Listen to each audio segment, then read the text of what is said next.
Hydrocarbon में alkanes की study करने के बाद हमारा अगला टॉपिक है अल्कीन्स। जब हम लोगों ने हाइड्रोकार्बन का क्लासिफिकेशन किया था उसी टाइम पे हमने देखा था कि hydrocarbons are of two types, aliphatic and aromatic.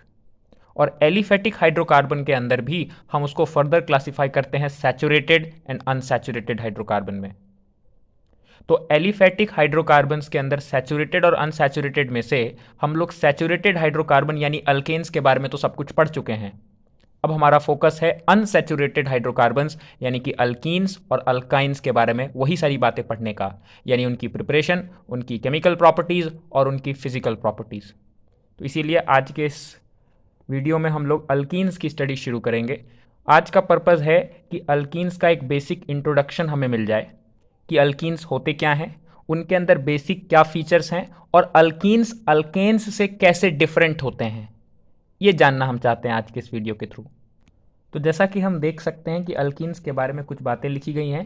पहली बात है कि दीज आर अनसैचुरेटेड हाइड्रोकार्बन्स, ये हम जानते ही हैं। अगला पॉइंट है अल्कीन्स कंटेन वन और more than one double bonds in the molecule, यानी जितने भी अल्कीन होते हैं उन सब के मॉलिक्यूल में एक या एक से ज़्यादा डबल बॉन्ड्स होंगे।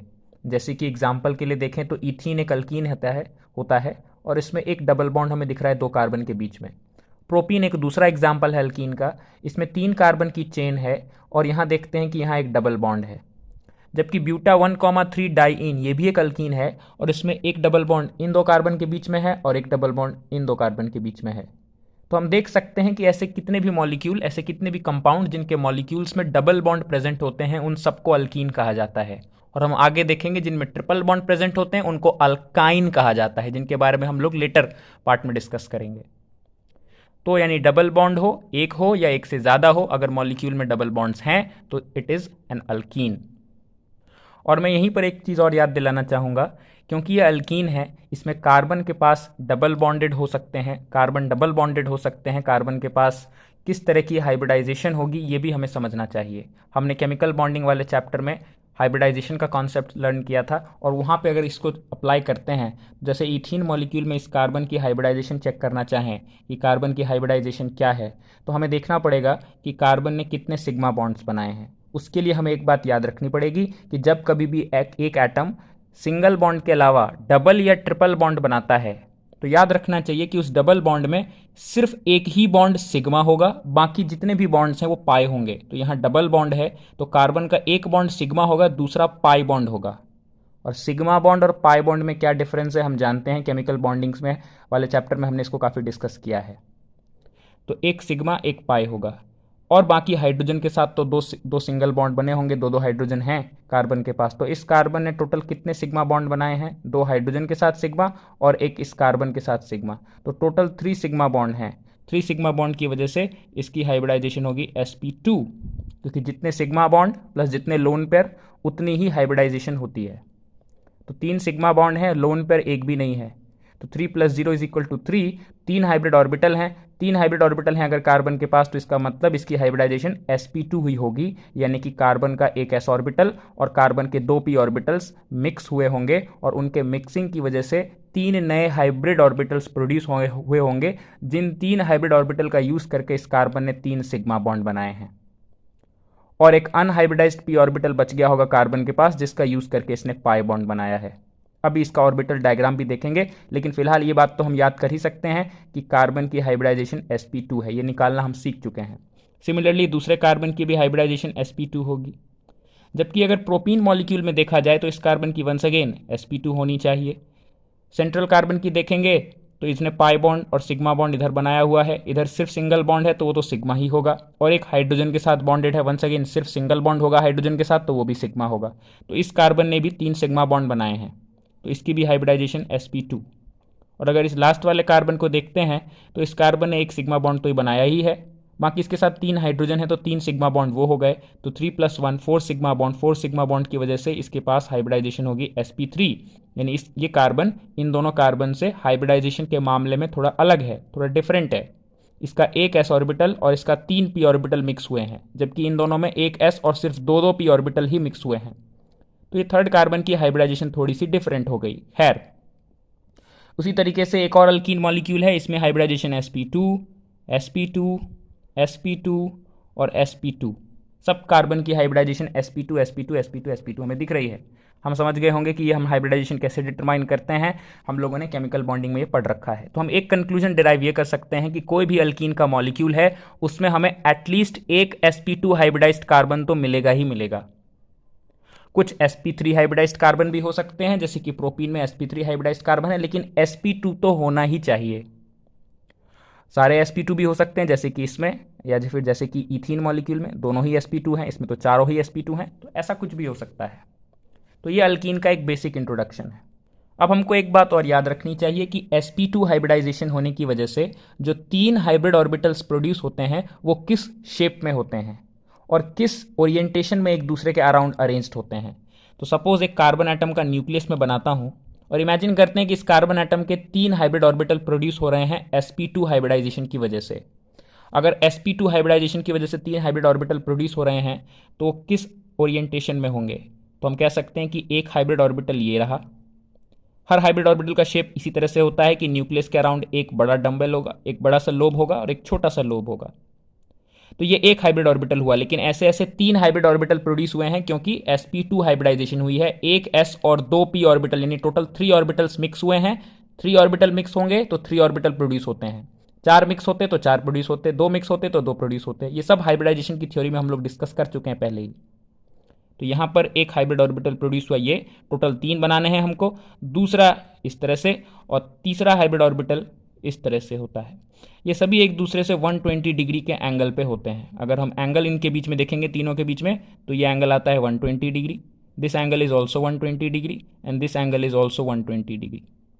तो ये एंगल दिखाने का बस एक मैंने उसके समझाने के लिए बताया है। तो एक कार्बन के 3 हाइब्रिड ऑर्बिटल इस तरह से अरेंज्ड होते हैं।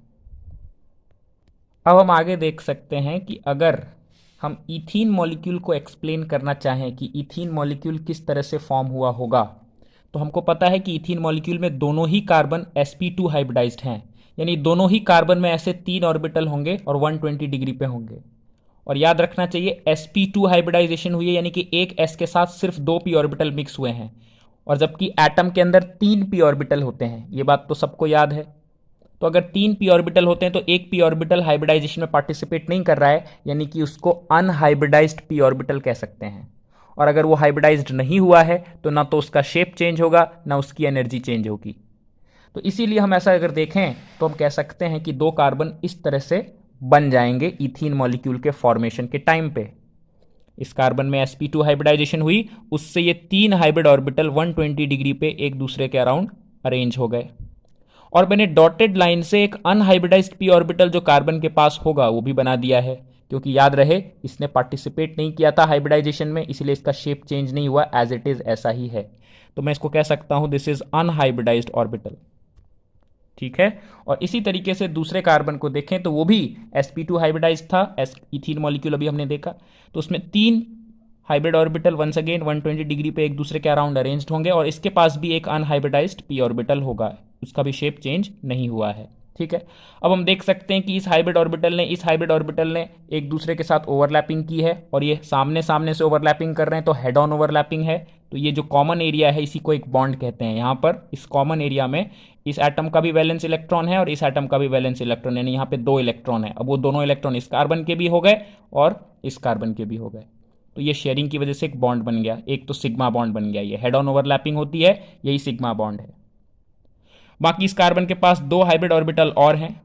तो हमको याद होगा कि इथीन मॉलिक्यूल में कार्बन के साथ 2 हाइड्रोजन लगे हुए हैं, दोनों कार्बन के साथ। तो दोनों कार्बन के साथ 2 हाइड्रोजन कैसे लगेंगे? हाइड्रोजन के पास 1s उसका इलेक्ट्रॉनिक कॉन्फ़िगरेशन होता है, एक 1s ऑर्बिटल होता है जिसमें कि एक इलेक्ट्रॉन होता है सिर्फ। तो ये भी ओवरलैप कर सकता है क्योंकि ये इनकम्प्लीटली फिल्ड है। तो एक हाइड्रोजन का ओवरलैप करने के लिए एक ऑर्बिटल आता है, इस तरह से यहाँ पर ओवरलैपिंग होती है। ये हाइड्रोजन का एक एटम हुआ, दूसरा एटम इसके साथ ओवरलैपिंग करेगा और यहाँ पर एक दूसरा एटम आ गया। तो इस कार्बन ने 2 हाइड्रोजन के साथ बॉन्ड बना लिया। ये भी सिग्मा सिग्मा बॉन्ड है क्योंकि ये भी हेड ऑन ओवरलैपिंग हुई है, हम सामने सामने से देख सकते हैं। सिमिलरली इस कार्बन के पास भी 2 हाइड्रोजन एटम ओवरलैपिंग करेंगे। ये एक हाइड्रोजन है और ये दूसरा हाइड्रोजन है, ओवरलैपिंग हो गई और ये भी बॉन्ड बन गया। तो इस कार्बन ने एक सिग्मा बॉन्ड इधर कार्बन के साथ और 2 सिग्मा बॉन्ड एक एक हाइड्रोजन के साथ बनाए हैं। सिमिलरली दूसरे कार्बन ने भी वही किया है। लेकिन अब पाई बॉन्ड का फॉर्मेशन क्या है, कैसे होगा, ये देखना तो ज़रूरी है, क्योंकि अल्केन्स के केस में तो पाई बॉन्ड कहीं होता ही नहीं था, क्योंकि वहां तो सारे बॉन्ड सिंगल बॉन्ड होते थे। जब बॉन्ड सिंगल होते हैं तो सिग्मा होते हैं, ये सब हम जानते हैं। अल्कीन अल्केन से इसी मामले में तो डिफर करता है कि अल्कीन्स के अंदर पाई बॉन्ड्स होते हैं, डबल बॉन्ड्स होते हैं। तो डबल बॉन्ड होंगे तो हम जानते हैं कि उसमें से सिर्फ एक ही सिग्मा हो सकता है, दूसरा पाई होगा। तो वो सिग्मा बॉन्ड तो इन दो कार्बन के बीच में दिख गया। अब इन्हीं दोनों कार्बन के बीच में एक पाई बॉन्ड भी बनना चाहिए। वो कैसे बन सकता है? पाई बॉन्ड बनने के लिए साइडवेज ओवरलैपिंग होती है, ये भी हम जानते हैं। तो हम देख सकते हैं कि इस कार्बन पे एक अनहाइब्रिडाइज्ड पी ऑर्बिटल ये है, और दूसरे कार्बन पे भी एक अनहाइब्रिडाइज्ड पी ऑर्बिटल है। इसमें भी सिर्फ एक इलेक्ट्रॉन है, इसमें भी सिर्फ एक इलेक्ट्रॉन है, यानी ये भी इनकम्प्लीटली फिल्ड है और ये भी इनकम्प्लीटली फिल्ड है। तो दोनों ओवरलैप कर सकते हैं साइडवेज। उसके लिए क्या करना होगा, दोनों कार्बन को थोड़ा और क्लोज आना पड़ेगा, दोनों न्यूक्लियस थोड़ा सा क्लोज आएंगे। ऐसा क्लोज होने से क्या होगा कि इसका ये ऑर्बिटल का लोब इस ऑर्बिटल के लोब के साथ ओवरलैप कर जाएगा, और नीचे वाला लोब नीचे वाले के साथ ओवरलैप कर जाएगा। इससे साइडवेज ओवरलैपिंग हो जाएगी दोनों अनहाइब्रिडाइज्ड पी ऑर्बिटल में, और पाई बॉन्ड फॉर्म हो गया। लेकिन हम समझ सकते हैं कि ये ओवरलैपिंग उतने अच्छे से नहीं हो पाएगी। हम वैसे ही देख सकते हैं डायग्राम में ही कि कितने दूर दूर हैं दोनों ऑर्बिटल एक दूसरे से।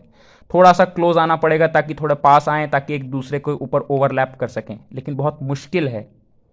इसीलिए बहुत मुश्किल से पाई बॉन्ड बनता है, और बड़ी ईजिली उसको तोड़ा भी जा सकता है। इसीलिए कहते हैं कि pi bond is weaker then sigma bond. खैर, पाई बॉन्ड इसी तरीके से बनता है किसी भी इथीन या किसी भी अल्कीन मॉलिक्यूल में। ये बात हम लोगों ने सीखी है, ये सब हम लोग पहले भी डिस्कस कर चुके थे, बट एक बार सारी चीज़ों को रिकॉल करने के लिए इतना बेसिक डिस्कस करना ज़रूरी था। मैं एक बार फिर भी स्ट्रांगली सजेस्ट करूंगा कि जिन लोगों को हाइब्रिडाइजेशन की थ्योरी में अभी भी डाउट है, एक बार उसको अलग से क्लियर करने की कोशिश करें। हाइब्रिडाइजेशन के कॉन्सेप्ट को अगर हम क्लियर कर लेंगे तो ये मॉलिक्यूल समझना हमारे लिए कोई मुश्किल काम नहीं है, बहुत ही आसान है। तो ये अल्कीन मॉलिक्यूल्स के बारे में हमने एक बेसिक इंट्रोडक्शन लिया। अभी थोड़ी सी बात और करनी है, और वो ये बात करनी है कि अल्कीन्स का नोमेनक्लेचर कैसे किया जाता है। क्योंकि अगर हम अल्कीन पढ़ना चाहते हैं तो हमें अल्कीन्स के नाम पता होने चाहिए। जैसे मैंने एग्जांपल दिया इथीन, प्रोपीन, ब्यूटा 1,3 डाईइन। अगर हमें इनके नोमेनक्लेचर में इनका नाम नहीं पता है, हमें सिर्फ स्ट्रक्चर पता है, तो ये कंप्लीट नॉलेज नहीं होगी। हमें पूरी नॉलेज के लिए उनका नाम भी पता होना चाहिए, और नोमेनक्लेचर के लिए रूल्स हमने सीखे हैं। हमें एक बेसिक स्कीम पता है कि जब भी किसी ऑर्गेनिक कंपाउंड का नाम लिखते हैं तो उसके नाम में 3 पार्ट्स होते हैं, 3 हिस्से होते हैं उसके नाम के। एक तो होता है उसके नाम में वर्ड रूट, जो हम यूज़ करते हैं पेरेंट चेन में नंबर ऑफ कार्बन के हिसाब से। पेरेंट चेन जो उस मॉलिक्यूल में लॉन्गेस्ट चेन होती है उसको कहा जाता है। तो पेरेंट चेन में जितने कार्बन होंगे उस हिसाब से वर्ड रूट क्या होगा डिसाइड किया जाता है। अगर सिंगल कार्बन है तो मिथ, 2 कार्बन है तो इथ, 3 कार्बन है तो प्रॉप, 4 कार्बन है तो ब्यूट, ये हम जानते हैं। फिर उस वर्ड रूट में एक प्रीफिक्स जोड़ा जाता है, प्रीफिक्स जो पहले लगता है वर्ड रूट से, प्रीफिक्स पहले लगाना है। तो प्रीफिक्स लगाने के रूल्स हम लोगों ने नोमेनक्लेचर के रूल्स में देखे हैं, वही रूल्स हैं। प्लस उसके बाद एक सफिक्स जो वर्ड रूट के आगे लिखा जाता है उसके बाद लिखा जाता है, ये सफिक्स है। तो हम हर किसी भी कंपाउंड में ये 3 हिस्सों में उसके नाम को डिवाइड करते हैं। हमको तीनों चीजें अलग अलग पता होनी चाहिए, तीनों को जोड़ देते हैं तो पूरा नाम बन जाता है। वर्ड रूट, उससे पहले प्रीफिक्स, और वर्ड रूट के बाद सफिक्स, इस तरह से नाम बनता है। अब जबकि हम अल्कीन लिखेंगे तो हमें एक बात याद रखनी चाहिए कि हमको अल्कीन के केस में, कोई भी अल्कीन हो, सफिक्स यूज करना है ई एन ई, ईन। हर बार सफिक्स यू यूज करना है, E N E, ene. Alkane के केस में ए एन ई यूज करते थे, अल्कीन में ई एन ई, ईन यूज करेंगे। उससे पहले वर्ड रूट, तो वर्ड रूट कुछ भी हो सकता है, मिथ, इथ, प्रॉप, ब्यूट, वो टेबल हमारे पास है, उस हिसाब से इनमें से कोई सा भी वर्ड रूट यूज कर सकते हैं, जैसा हमारा मॉलिक्यूल होगा उस हिसाब से। प्लस उससे पहले जो हमको प्रीफिक्स लिखना होता है, तो प्रीफिक्स के बारे में हमको नॉलेज होनी चाहिए कि प्रीफिक्स, जैसे ब्रांच का नाम प्रीफिक्स में लिखते हैं, methyl, propyl, ethyl, along with position, 1 methyl, 2 methyl, 3 methyl, इस तरह से हम लोग नोमेनक्लेचर कर चुके हैं। तो शायद ये सारी चीज़ें हम लोग रिकॉल कर पा रहे होंगे। मैं फिर भी कुछ एग्जाम्पल से जल्दी से समझाने की कोशिश करता हूँ। अब जैसे कि हमें इन 2 कंपाउंड्स का नोमेनक्लेचर करने को देखें, कैसे कर सकते हैं। पहले ऊपर वाले अल्कीन को देखते हैं। इस अल्कीन में हमको 4 कार्बन की चेन दिख रही है, कोई ब्रांच नहीं है। तो इसका मतलब हमें ब्रांच नहीं है तो सब प्रीफिक्स लिखने की कोई ज़रूरत नहीं है, क्योंकि प्रीफिक्स के लिए प्रीफिक्स में ब्रांच का ही नाम लिखते हैं। प्रीफिक्स का इस्तेमाल ब्रांच के नाम को ही रिप्रेजेंट करने के लिए किया जाता है। जब इसमें कोई ब्रांच ही नहीं है तो कोई प्रीफिक्स नहीं होगा, तो सीधा वर्ड रूट लिखेंगे और सफिक्स ऐड करेंगे। सवाल यह है कि वर्ड रूट क्या लिखेंगे, तो वर्ड रूट में देखना पड़ता है कि लॉन्गेस्ट चेन कितनी है। चेन तो इसमें सिंपल सी एक 4 कार्बन की चेन है, यानी कि वर्ड रूट होना चाहिए 4 कार्बन के लिए ब्यूट, BUT ब्यूट। अब सफिक्स क्या लिखेंगे, इन, तो ब्यूट, ENE इन, ब्यूटीन। तो इस कंपाउंड का नाम हो गया ब्यूटीन। कुछ लोग इसको ऐसे भी लिखते हैं ब्यूट, और क्योंकि इन कौन से कार्बन पे है तो हम देख सकते हैं कि ये फर्स्ट कार्बन ही है इस चेन का जिस पे डबल बॉन्ड है, तो इसीलिए इसको ब्यूट 1 इन भी लिखा जा सकता है। लेकिन मतलब ब्यूटीन लिखें या ब्यूट 1 इन लिखें एक ही है। इसी तरीके से दूसरा कंपाउंड है, ये थोड़ा डिफरेंट है। इसमें हमें एक ब्रांच दिखाई दे रही है, ये CH3। तो हमको जब इसका नोमेनक्लेचर करना होता है तो ब्रांच का भी नाम लिखना पड़ेगा, और ब्रांच का नाम हमेशा प्रीफिक्स में लिखा जाता है, अभी हमने बात की। लेकिन ब्रांच का नाम लिखने से पहले उसकी पोजीशन भी बतानी पड़ती है। पोजीशन कैसे बताते हैं, पेरेंट चेन की, यानी जो लॉन्गेस्ट चेन है उसकी नंबरिंग करके। और नंबरिंग हम इस तरह से करते हैं ताकि फंक्शनल ग्रुप को या डबल या ट्रिपल बॉन्ड अगर प्रेजेंट है तो उनको स्मॉलेस्ट पॉसिबल नंबर मिले। तो अगर मैं इधर से नंबरिंग करूंगा तो 1 2 3 4, यानी कि डबल बॉन्ड थर्ड कार्बन पे पहली बार अपीयर हो रहा है। लेकिन अगर मैं नंबरिंग ही इधर से स्टार्ट करूं तो 1 2 3 4, इस तरफ से नंबरिंग स्टार्ट करने पे डबल बॉन्ड फर्स्ट कार्बन पे ही अपीयर होता है, यानी carbon number 1 has got double bond. तो इसलिए हमको यहां पर इधर से ही नंबरिंग करनी चाहिए, क्योंकि स्मॉलेस्ट पॉसिबल नंबर मिल रहा है इस साइड से। तो अगर इधर से नंबरिंग करते हैं तो ब्रांच की पोजीशन क्या है, 3, प्रीफिक्स की पोजीशन 3 है, और ब्रांच में है क्या लगा हुआ, CH3 लगा हुआ है, तो हमें इसका नाम याद होगा, इसको हम मिथाइल कहते हैं। तो इसका नोमेनक्लेचर अगर आप करें तो प्रीफिक्स में हम क्या लिखेंगे, 3 मिथाइल, क्योंकि सिर्फ मिथाइल लिखने से पता नहीं चलेगा कि मिथाइल कहाँ लगा हुआ है। 3 मिथाइल से समझ में आ जाएगा कि थर्ड कार्बन पे लगा हुआ है, 3 मिथाइल लिख दिया। अब वर्ड रूट, कितने कार्बन की चेन है इसमें, लॉन्गेस्ट चेन 4 कार्बन की, तो वर्ड रूट तो हमारा फिर से ब्यूट रहेगा। तो हम कॉन्टिन्यूटी में कोई स्पेस नहीं देंगे, कॉन्टिन्यूटी में 3 मिथाइल ब्यूट लिख देंगे, ये ब्यूट वर्ड रूट हो गया। अब इसमें सफिक्स लिखना है, तो सफिक्स हम क्या कर सकते हैं, ENE, 3 methyl butene. Once again, जैसे वहां ब्यूटीन को ब्यूट 1 इन लिखा था, यहां पे भी 3 मिथाइल ब्यूट 1 इन लिख सकते हैं, लेकिन मतलब वही है। अब एक इस कंपाउंड का नोमेनक्लेचर करके देखते हैं। ये कंपाउंड का नोमेनक्लेचर करने के लिए फिर से हमें लॉन्गेस्ट चेन सबसे पहले डिसाइड करनी है, और एक चीज़ याद ये भी रखनी है कि लॉन्गेस्ट चेन में डबल बॉन्ड ज़रूर होना चाहिए। हम उस चेन को लॉन्गेस्ट चेन नहीं मान सकते जिसमें डबल बॉन्ड ना हो।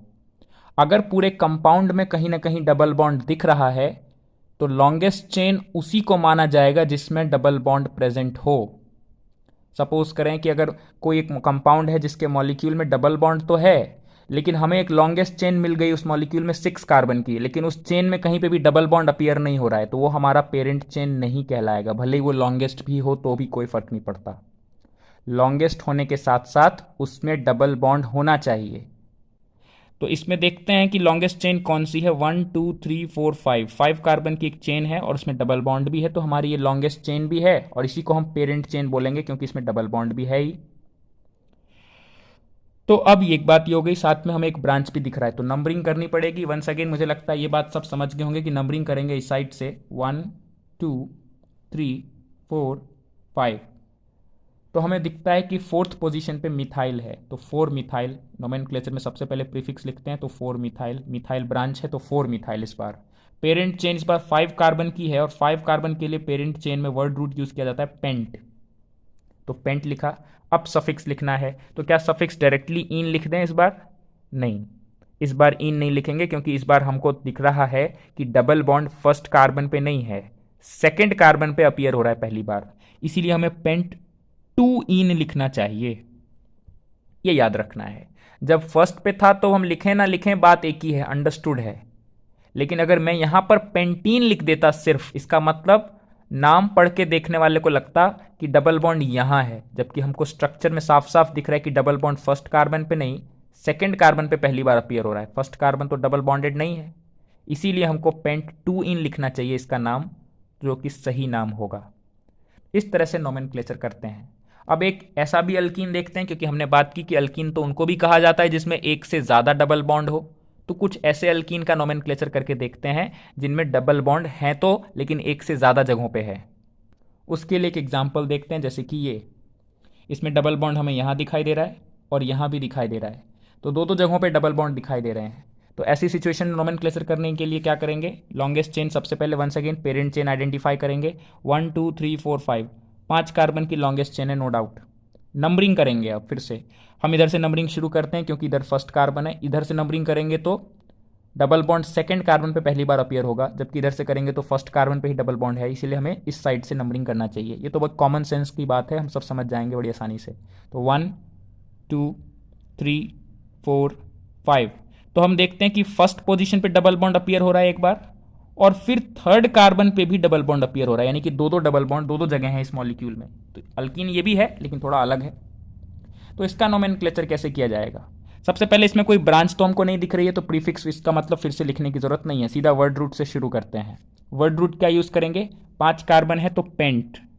अब यहां पर एक रूल याद रखना है, जिस अल्कीन मॉलिक्यूल में एक से ज्यादा जगहों पर डबल बॉन्ड प्रेजेंट होते हैं तो वर्ड रूट को एज इट इज नहीं लिखा जाता, उसमें एक अल्फाबेट हम ऐड करते हैं ए, एक हम लोग वर्ड ऐड कर, इसमें एक लेटर ऐड कर देते हैं ए, पेंटा। सिर्फ पेंट नहीं बोलेंगे, वर्ड रूट को पेंटा बोलेंगे, ये बात याद रखनी है, ठीक है। अगर 4 कार्बन होता तो ब्यूटा, पेंटा, ब्यूटा, हेक्सा, हेप्टा, मतलब सिर्फ हेप्ट नहीं हेप्टा, हेक्स नहीं हेक्सा, ऑक्ट नहीं ऑक्टा, पेंट नहीं पेंटा। क्लियर। अगर एक से ज्यादा जगहों पर डबल बॉन्ड है तो, अगर सिर्फ एक जगह पे है तो फिर पहले हम लोग देख ही चुके हैं, पेंट यूज किया हमने, ब्यूट यूज किया हमने, ब्यूट यूज किया था हमने, तो ये तो हम देख ही चुके हैं। लेकिन अगर एक से ज्यादा होगा तो ए लगा देंगे, पेंटा। ओके, अब डबल बॉन्ड कहां कहां पर है, 1 और 3 पे, तो 1,3, और सिर्फ इन नहीं लिखना है क्योंकि 2 इन है, 2 जगहों पर है, तो डाई इन, यानी पेंटा 1,3 डाई इन।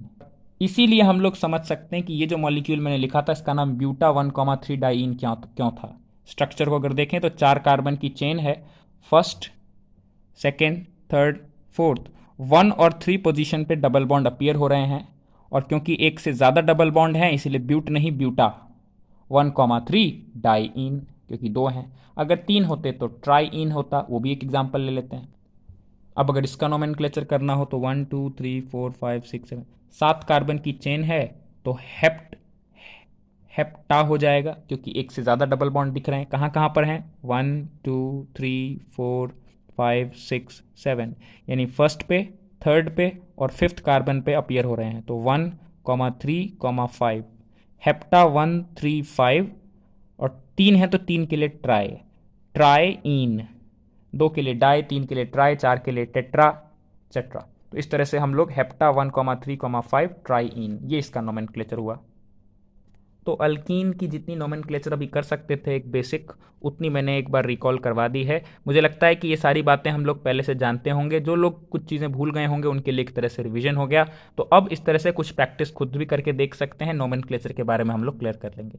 अब अल्कीन के बारे में 2 बातें हमें और जाननी है, जिसमें से एक बात तो हम लोग फिर से पहले डिस्कस कर चुके हैं, दैट इज आइसोमेरिज्म, और एक नई बात होगी वो भी अभी डिस्कस करेंगे। तो आज के वीडियो में ये पर्पज़ है कि अब ये 2 चीज़ें और जल्दी से डिस्कस कर लेते हैं, आइसोमेरिज्म और एक नई चीज़ जो मैं बताने वाला हूँ।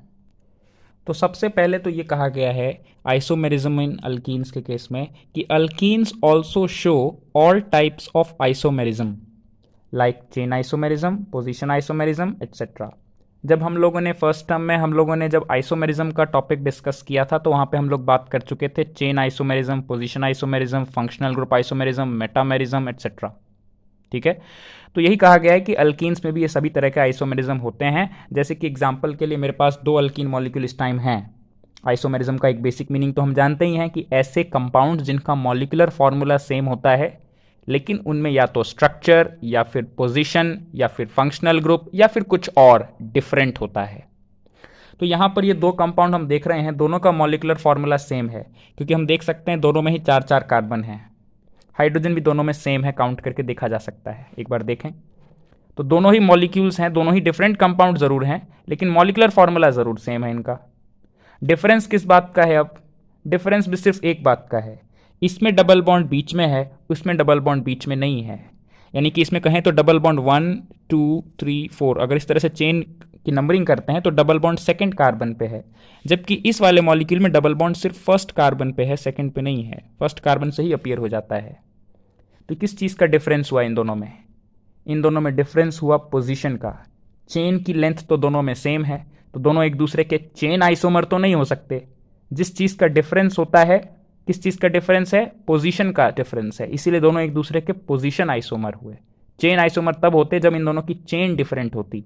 चेन तो दोनों में सेम है, ब्यूट इसमें भी है, ब्यूट इसमें भी है।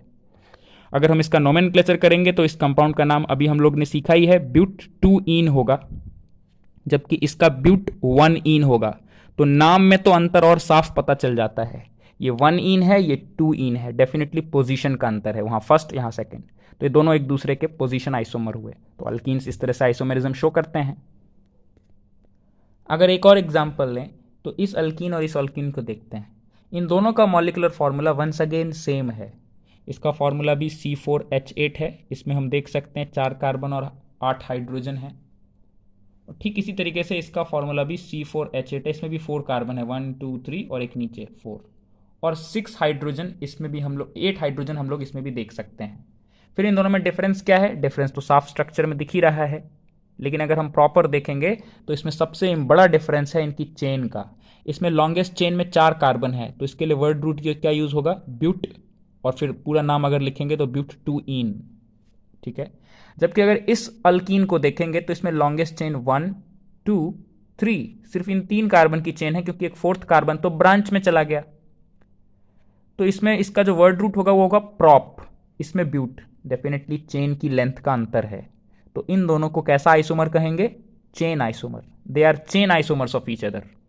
और इसका अगर नोमेनक्लेचर करेंगे तो हम देखते हैं 1 2 3, नंबरिंग करने पे सेकंड पे ब्रांच है, फर्स्ट पे इन है, तो इसका पूरा नाम होगा 2 मिथाइल, क्योंकि ब्रांच है मिथाइल, CH3 है, तो 2 मिथाइल, 3 कार्बन की चेन है, तो वर्ड रूट होगा प्रॉप, और इन 1 इन भी लिख सकते हैं, प्रॉप 1 इन। तो 2 मिथाइल प्रॉप 1 इन, या फिर सिंपली 2 मिथाइल प्रॉप इन। मुझे लगता है कि आइसोमेरिज्म का ये पार्ट तो क्लियर हो गया। लेकिन एक बात मैं यही बताना चाहूँगा, चाहे चेन आइसोमेरिज्म हो, चाहे पोजीशन आइसोमेरिज्म हो, अभी अभी जो दो चीज़ें हमने डिस्कस की, इन सबको कहा जाता है these are types of structural isomerism.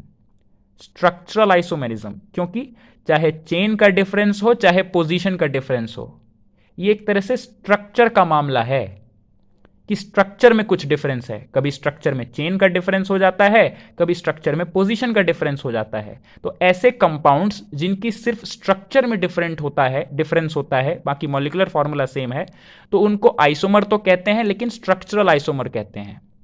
कभी वो चेन आइसोमर हो सकते हैं, या फिर वो पोजीशन आइसोमर हो सकते हैं। इसके अलावा कुछ फंक्शनल ग्रुप आइसोमर भी हो सकते हैं, या फिर मेटामर्स भी हो सकते हैं। लेकिन ये सब स्ट्रक्चरल आइसोमेरिज्म के अंदर ही आने वाले अलग अलग टाइप्स हैं। आइसोमेरिज्म को हमने एक बार डिटेल में पढ़ा है, तो वहां से एक बार रिवाइज भी कर सकते हैं। लेकिन एक और खास तरह की आइसोमेरिज्म होती है, ज्योमेट्रिकल आइसोमेरिज्म, जहां पर क्या होता है कि दो कंपाउंड्स का मॉलिक्यूलर फॉर्मूला सेम होता है और इस बार स्ट्रक्चर भी सेम होता है। ये नहीं कि स्ट्रक्चर डिफरेंट होता है, फॉर्मूला सेम है, नहीं नहीं, फॉर्मूला तो सेम है ही, वो तो हर बार होगा, लेकिन इस बार स्ट्रक्चर भी सेम है, अंतर सिर्फ स्ट्रक्चर की ज्योमेट्री का है। इसको समझने के लिए एक एग्जाम्पल जब तक हम नहीं लेंगे तब तक हम नहीं समझ पाएंगे, तो जल्दी से एक एग्जाम्पल लेते हैं।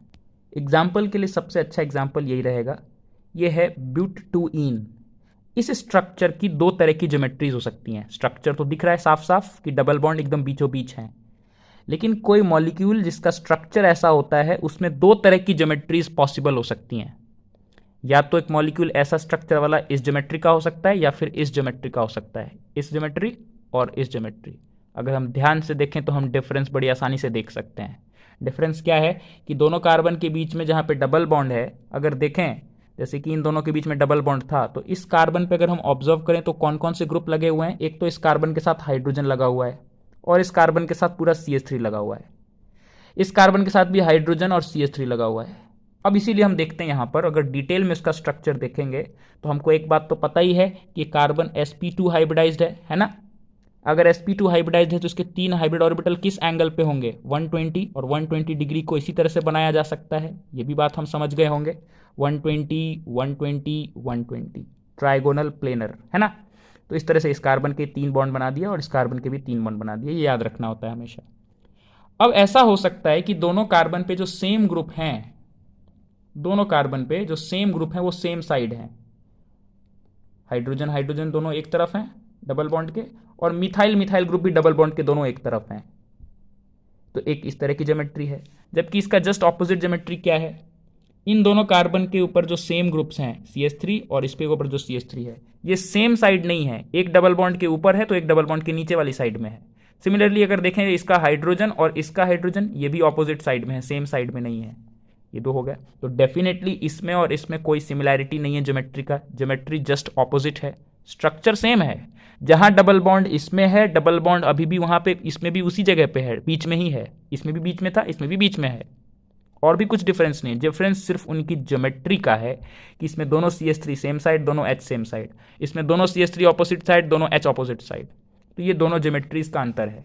इसीलिए इस तरह की ज्योमेट्री जिसमें same groups on both carbons are on same side of the double bond, this kind of geometry is called cis geometry, और simply we call cis form. और इस तरह की ज्योमेट्री को कहते हैं ट्रांस ज्योमेट्री और ट्रांसफॉर्म।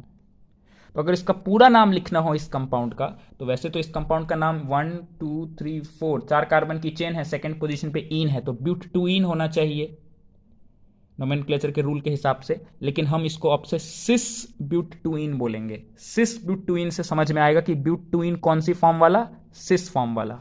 और ये भी ब्यूटटूइन है, लेकिन इसमें कुछ तो डिफरेंस है, तो इसीलिए इसको भी ब्यूटटूइन तो बोलेंगे ही, लेकिन सिर्फ ब्यूटटूइन नहीं बोलेंगे, इसको अब से ट्रांस ब्यूटटूइन बोलेंगे, ट्रांस ब्यूटटूइन, ताकि डिफरेंस नाम से ही पता चल जाए कि सिस ब्यूटटूइन क्या होगा और ट्रांस ब्यूटटूइन क्या होगा। इसीलिए हम लोगों ने ये दो टर्म्स इंट्रोड्यूस की दोनों के लिए, सिस ज्योमेट्री और ट्रांस ज्योमेट्री।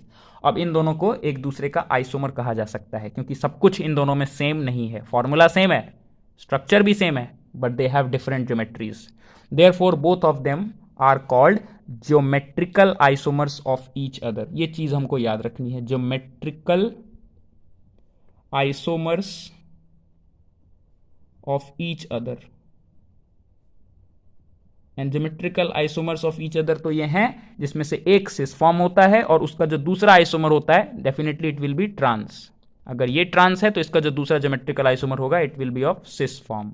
तो सिस और ट्रांस ये दो तरह की ज्योमेट्रीज हैं, और इसलिए दो तरह के ज्योमेट्रिकल आइसोमर्स हमारे पास होते हैं। एक बात मैं और बताता चलूं। अब जैसे कि मैंने यहां पर एक अल्कीन मॉलिक्यूल बनाया है, ये इथीन मॉलिक्यूल है। हम जानते हैं ethene CH2 double bond CH2 होता है ना। तो दो कार्बन है, दोनों के बीच में डबल बॉन्ड है, तो मैंने दो कार्बन बनाए, दोनों के बीच में डबल बॉन्ड बनाया। अब देखते हैं इस कार्बन पे दो हाइड्रोजन है, इस कार्बन पे भी दो हाइड्रोजन है। तो देखो इस हाइड्रोजन बना दिए और इधर भी दो हाइड्रोजन बना दिए। अब मैं क्या करता हूँ, एक हाइड्रोजन ऑपोजिट बनाता हूँ, एक हाइड्रोजन ऑपोजिट बनाता हूँ, एक हाइड्रोजन ऑपोजिट बनाता हूँ, एक हाइड्रोजन ऑपोजिट बनाता हूँ। क्या ये दोनों डिफरेंट है? ये दोनों सेम है। जैसे कि इसमें दोनों डिफरेंट था, दोनों CH3 सेम साइड, दोनों हाइड्रोजन सेम साइड, इसमें दोनों CH3 ऑपोजिट साइड, दोनों हाइड्रोजन ऑपोजिट साइड। क्या इस तरह के अल्कीन में ऐसा कुछ बन सकता है क्या? नहीं बन सकता ना। अगर ये सिस है तो फिर ये क्यों नहीं है सिस? ये भी सिस है। अगर ये ट्रांस है तो ये भी ट्रांस है। इसका मतलब ना तो ये सिस है ना ट्रांस है। तो जिस मॉलिक्यूल में, जिस अल्कीन मॉलिक्यूल में डबल बॉन्डेड कार्बन पे दोनों ग्रुप्स सेम होंगे, उस वाले मॉलिक्यूल की ज्योमेट्री डिफरेंट हो ही नहीं सकती। उसकी एक ही ज्योमेट्री हो सकती है, उसमें दो डिफरेंट तरह की ज्योमेट्री हो ही नहीं सकती। क्यों नहीं हो सकती? हमारे सामने दो एग्जाम्पल मैंने बना के दिखा दिए। बताओ क्या ये दोनों डिफरेंट हैं? ये तो बिल्कुल सब कुछ सेम ही तो है। इसमें दोनों में हाइड्रोजन है, इधर भी दोनों हाइड्रोजन है, तो इसको इस वाले हाइड्रोजन को ऊपर कर दें, उस वाले हाइड्रोजन को नीचे कर दें, तो क्या कुछ नया होगा क्या? दोनों तो सेम ही हाइड्रोजन है, हाइड्रोजन ऊपर नीचे करने से कोई फर्क थोड़ी ना पड़ा। तो इसीलिए ये एक बात और याद रखनी है। इसके अलावा मैं एक एग्जाम्पल और बताता हूं, फिर हम लोग कलेक्टिवली देख लेंगे कि क्या याद रखना है। एक एग्जाम्पल लेते हैं। सपोज एक ऐसा अल्कीन मॉलिक्यूल है मेरे पास, इस पे दो हाइड्रोजन है, इस पे भी दो, इस पे भी एक हाइड्रोजन इधर इधर, और दूसरे वाले पे एक CH3 है और एक हाइड्रोजन है। अब मैं पूछता हूं कि एक अल्कीन मॉलिक्यूल है, सपोज करते हैं ये एक अल्कीन मॉलिक्यूल हमारे पास है, ये एक्चुअल में प्रोपीन है। ठीक है, देख लेंगे। तो ये प्रोपीन मॉलिक्यूल है। मैं ये पूछता हूं, क्या इसी स्ट्रक्चर से क्या एक और ज्योमेट्री हो सकती है पॉसिबल? तो तुम कहोगे कि ऐसा हो सकता है, देखो यहाँ तो दोनों हाइड्रोजन है, इनको तो अदला बदली करेंगे तो कोई पता नहीं चलेगा डिफरेंस, कोई डिफरेंस ही नहीं होगा। इनको करके देख सकते हैं। तुम कहोगे कि CH3 नीचे कर देते हैं, H ऊपर कर देते हैं, तो मैं कहता हूँ चलो एक बार करके देख लेते हैं। तो क्या होगा, तो CH3 नीचे बना देते हैं और H ऊपर बना देते हैं। क्या ये दोनों डिफरेंट हुआ? अगर ध्यान से देखेंगे तो हमें पता चलेगा कि इन दोनों में कोई डिफरेंस नहीं है, क्योंकि अगर मैं इस मॉलिक्यूल को उठा के ऐसे पलट दूं तो यही मॉलिक्यूल बन जाएगा, यही तो दिखेगा, ऐसा ही तो दिखेगा ये मॉलिक्यूल। तो क्या ये डिफरेंट हुआ? ये तो सेम ही हुआ। इसको इसमें आसानी से बस उठा के पलटने की देर है। अब अगर ये पेन है, इस पेन को ऐसे की जगह मैं उठा करके ऐसे रख दूं तो क्या ये डिफरेंट पेन हो गया? ये तो वही पेन है।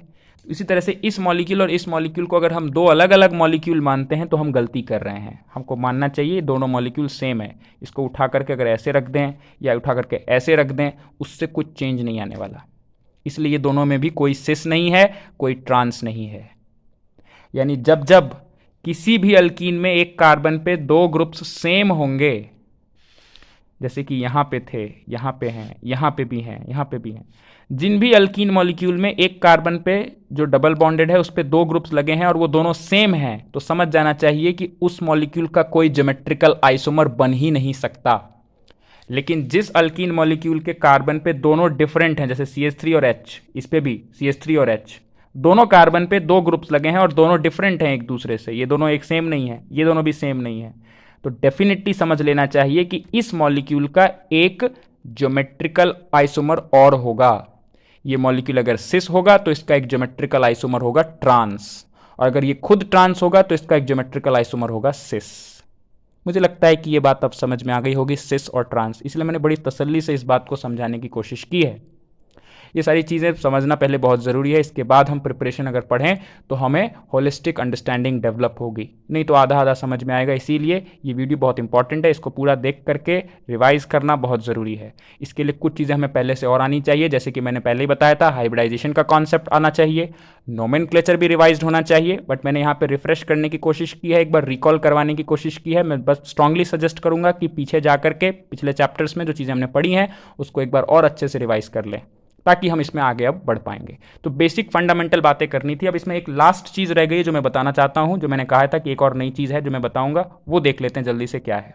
वो चीज़ ये है कि हमने शुरू में ही जब अल्कीन को इंट्रोड्यूस किया था तो हमने कहा था ना कि किसी भी अल्कीन मॉलिक्यूल में कार्बन sp2 हाइब्रिडाइज तो होगा ही होगा, एक ना एक या दो कार्बन तो sp2 हाइब्रिडाइज डेफिनेटली होंगे, क्योंकि sp2 हाइब्रिडाइज्ड कार्बन नहीं होगा, सिर्फ sp3 हाइब्रिडाइज्ड होगा, तो बात कैसे बनेगी फिर? पाई बॉन्ड कहां से बनेगा? sp3 का मतलब तो 4 सिग्मा बॉन्ड, 4 सिग्मा बॉन्ड हुआ तो फिर कार्बन पांचवा पाई बॉन्ड तो बना नहीं सकता, कार्बन मैक्सिमम 4 बॉन्ड बना सकता है।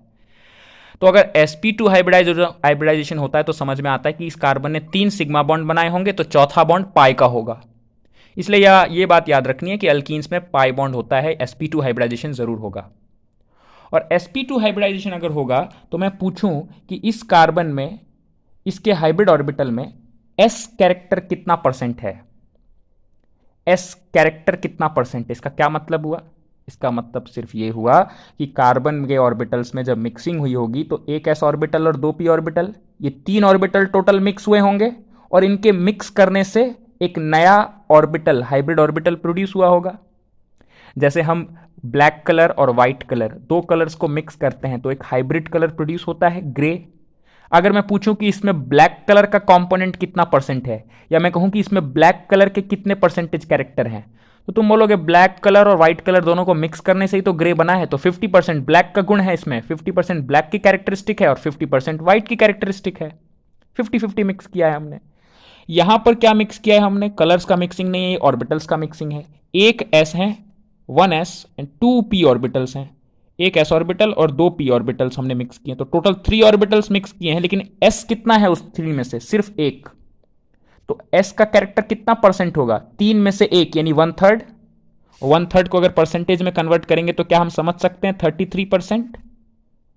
तो कैन वी से कि in sp2 hybridized carbon its orbitals are having 33% s character, जबकि अल्केन में सारे जहां sp3 हाइब्रिडाइज्ड होते हैं तो sp3 हाइब्रिडाइज्ड ऑर्बिटल में s का कैरेक्टर कितना परसेंट होगा? sp3 में एक s ऑर्बिटल है और 3 p ऑर्बिटल्स हैं टोटल कुल मिला के 4 ऑर्बिटल्स की मिक्सिंग हुई है। 4 में से s कितना है? सिर्फ एक, 1 आउट ऑफ 4। तो s का कैरेक्टर कितना जाएगा उसमें? सिर्फ 1/4। 1/4 को अगर परसेंटेज में कन्वर्ट करेंगे तो क्या हम समझ सकते हैं 25% होगा। यानी जो कार्बन sp3 हाइब्रिडाइज्ड होता है उसके अंदर s कैरेक्टर कितना होता है? 25%। और जो कार्बन sp2 हाइब्रिडाइज्ड होता है उस कार्बन में s कैरेक्टर कितना होता है? थोड़ा ज्यादा, 1/3 यानी 33%। ये बात क्या समझ सकते हैं? तो मैं अगर पूछूं कि ये अगर मॉलिक्यूल है मेरे पास, ये अगर मॉलिक्यूल है, जैसे मैं एक एग्जांपल लेता हूं, ये मॉलिक्यूल मैंने पहले एग्जांपल दिया था। इस मॉलिक्यूल में देखते हैं कौन कौन से कार्बन है। ये कार्बन है sp2 हाइब्रिडाइज्ड है, ये भी sp2 हाइब्रिडाइज्ड है, ये कार्बन sp3 है और ये कार्बन भी sp3 है। ये तो हम समझ सकते हैं क्यों। अब मैं ये कहूं कि इस कार्बन के पास जितने भी ऑर्बिटल हैं या ओवरऑल इस कार्बन को ही देखें तो इसमें s कैरेक्टर कितना परसेंट होगा? इसके ऑर्बिटल्स में s कैरेक्टर कितना परसेंट होगा? क्योंकि sp2 हाइब्रिडाइज है तो कितना होना चाहिए? 33%। इस कार्बन के ऑर्बिटल्स में कितना s कैरेक्टर होना चाहिए? यहां भी 33%। लेकिन क्या इस कार्बन में उतना ही होगा? नहीं, यहां 25% s कैरेक्टर होगा और इस कार्बन में भी 25% s कैरेक्टर होगा। क्या ये बात समझ सकते हैं? तो क्या ये चारों कार्बन एक दूसरे के मामले में एक दूसरे से कंपेयर करेंगे तो क्या चारों कार्बन एक जैसे कह सकते हैं? हम कहेंगे कि नहीं, इस मॉलिक्यूल में चारों कार्बन एक जैसे नहीं है। ये दो कार्बन एक जैसे हैं क्योंकि इनमें 33% एस कैरेक्टर है, लेकिन इन दोनों में 25% एस कैरेक्टर है, तो इसीलिए चारों में थोड़ा डिफरेंस आ जाता है और परसेंटेज ऑफ एस कैरेक्टर का डिफरेंस आ जाता है। उनके ऑर्बिटल्स, कार्बन के पास जो ऑर्बिटल होंगे उसमें एस कैरेक्टर इस वाले दोनों कार्बन में थोड़ा ज़्यादा है इन दोनों के कंपैरिजन में। लेकिन एस कैरेक्टर से क्या डिफरेंस आता है? एस कैरेक्टर ही तो डिफरेंट हुआ, इससे कौन सी बड़ी आफत आ जाएगी? क्या कोई बहुत बड़ा चेंज होगा क्या? डेफिनेटली एक चेंज आता है। जिस कार्बन के पास उसके ऑर्बिटल्स में जितना ज्यादा एस कैरेक्टर होता है वो कार्बन उतना ज्यादा इलेक्ट्रोनेगेटिव हो जाता है। यानी हम कहें कि एस कैरेक्टर जितना ज्यादा, इलेक्ट्रोनेगेटिविटी उतनी ज्यादा। तो मैं ये कह सकता हूं कि electronegativity is directly proportional to percentage of S character. ये बात याद रखनी बहुत ज़रूरी है। पहले भी शायद हम लोग पढ़ चुके हों, अगर नहीं भी पढ़ा है तो पहली बार अगर पढ़ रहे हैं तो ये याद रखेंगे आप लोग। जितना ज़्यादा एस कैरेक्टर उतनी ज़्यादा इलेक्ट्रोनेगेटिविटी। कहोगे ऐसा क्यों? लेकिन इसका मतलब, इसका सिर्फ एक ही रीज़न है। एस कैरेक्टर ज़्यादा हुआ इसका मतलब क्या हुआ कि उसके ऑर्बिटल में एस ऑर्बिटल वाले गुण थोड़े ज़्यादा होंगे। कैरेक्टर परसेंटेज है ना, क्योंकि एस और पी दोनों के मिलाने से बना है, तो जो नया ऑर्बिटल बनेगा उसमें थोड़े से फीचर्स एस वाले होंगे, थोड़े से पी वाले होंगे। एस वाले जितने ज्यादा होंगे उतनी ज्यादा इलेक्ट्रोनेगेटिविटी होगी। क्यों? क्योंकि एस ऑर्बिटल का जो नेचर होता है ना, वो एक स्फेरिकल नेचर होता है, उसका शेप स्फेरिकल होता है। तो स्फेरिकल होने की वजह से एस ऑर्बिटल इलेक्ट्रॉन्स को स्ट्रांगली होल्ड करके रखता है, स्ट्रांगली अट्रैक्ट करके रखता है। पी ऑर्बिटल का शेप वैसा नहीं होता, वो एक लोब जैसा शेप होता है। हम देखते हैं ना उसका शेप कैसा होता है, एक लोब जैसा शेप होता है, इस तरह का। तो इसके अंदर इलेक्ट्रॉन्स उतना स्ट्रांगली होल्ड करके नहीं रखे जा सकते। एस कैरेक्टर में, एस ऑर्बिटल में बड़े स्ट्रांगली रख सकते हैं क्योंकि इसका स्फेरिकल शेप होता है, यहीं से इसके आसपास बड़ी स्ट्रांगली रह सकते हैं इलेक्ट्रॉन। इसीलिए एस वाले गुण जितने ज्यादा होंगे इलेक्ट्रोनेगेटिविटी के मामले में भी वो उतना ज्यादा इलेक्ट्रोनेगेटिव होगा। क्या ये बात क्लियर है? तो जिस कार्बन एटम में जितना ज्यादा एस कैरेक्टर, वो कार्बन उतना ज्यादा इलेक्ट्रोनेगेटिव। तो इन चारों कार्बन में देखें तो ये कार्बन और ये कार्बन, इन दोनों कार्बन से ज्यादा इलेक्ट्रोनेगेटिव हो गए। क्या ये बात क्लियर है? मुझे लगता है कि ये बात भी क्लियर होगी। तो अब इस इलेक्ट्रोनेगेटिविटी के डिफरेंस से क्या फ़र्क पड़ेगा, इसका क्या एप्लीकेशन है, ये सब चीज़ें हम लोग जैसे जैसे अल्कीन वाला चैप्टर आगे पढ़ेंगे तब तब हमें थोड़ा और समझ में आएगा।